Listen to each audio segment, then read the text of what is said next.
Jeremy Bash, I could imagine assembling these headlines and having them all read Russian attempts to sow discord and have all of these campaigns being pushed by Russians. But the advance, if you will, on that 2016 effort is now they are all being put into motion by the American president. What does that do?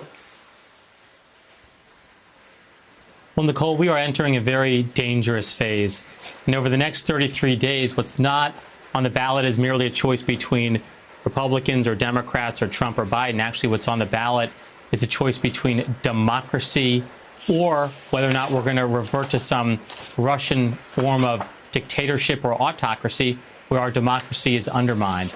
It's long been an ambition of Putin. It's long been an ambition of Russian state propaganda to show the world that American democracy doesn't work, that actually the people can elect their representatives and that this peaceful transfer of power cannot occur. And that, of course, is used to justify Putin staying in office for 10, 12, 16 years, which is exactly the kind of rhetoric that Donald Trump is now talking about on the stand, saying, I'm going to stay in office for 16 years. And his effort, make no mistake, is to undermine the ability of the American voter to have confidence in our democracy.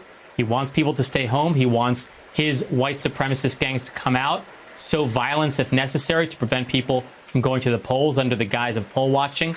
And he wants to suppress the vote. And even if he loses, Nicole, even if he loses outright, he wants to take that case to the Supreme Court where he's actually trying to put his handpicked person on the court.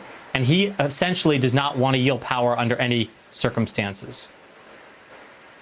Jeremy, let me follow up and just put you on the spot. Who do you blame for the fact that we've gotten to this point where we could read the headlines I just read on television? Because it seems to me that this is a natural extension of how Trump viewed the American presidency. Michael Cohen has talked about that. Others have been testifying to his affinity for dictators. But it seems that absent a complicit Republican Party, he could have been slowed down before it got to this. Who do you blame?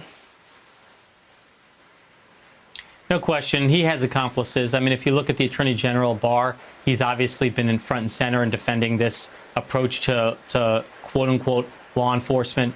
Of course, the Director of National Intelligence, John Ratcliffe, also put out a highly partisan statement on Tuesday morning before the debate. I guess alleging something about Hillary Clinton in the 2016 campaign, but Trump invoked it during the debate, and it showed that the office of the Director of National Intelligence has become just a partisan arm of the Republican National Committee. And of course, members of Congress that support the president, I think, are in a sense giving a green light to this kind of behavior. It is, Nicole, a very dangerous phase, and I think we just need to absorb the fact that even if Trump loses, he is saying he will not accept those results. He will not go peacefully. He's willing to risk violence and even some regards civil war to stay in power.